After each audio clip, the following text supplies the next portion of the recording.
ইলামবাজারে বলাকা অনুষ্ঠান ভবনে তৃণমূলের বিজয় সম্মেলন অনুষ্ঠিত হয়। এদিন সব দ্বন্দ্ব ভুলে ২৬-এর বিধানসভা নির্বাচনে মমতা বন্দ্যোপাধ্যায়কে চতুর্থবারের জন্য মুখ্যমন্ত্রী করার ডাক অনুব্রত মণ্ডলের। ইলামবাজারে বলাকা অনুষ্ঠান ভবনে দলীয় বিজয় সম্মেলন থেকে ঘোষণা অনুব্রতর।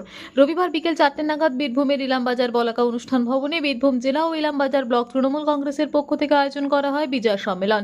দলের বিজয় সম্মেলনী অনুষ্ঠানে বীরভূম জেলা তৃণমূলের নেতাকর্মীরা সকলেই ছিলেন।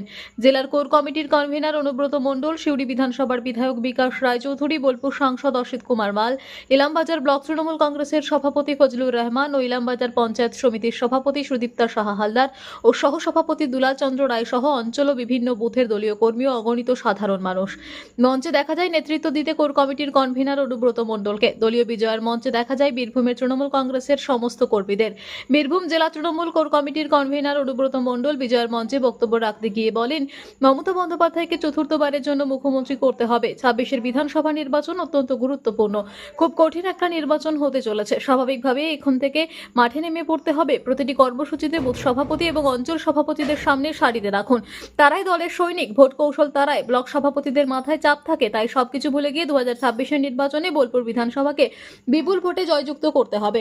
বীরভূমের ইলামবাজার থেকে বিশাল দাসের রিপোর্ট, তারাপীঠ টিভি।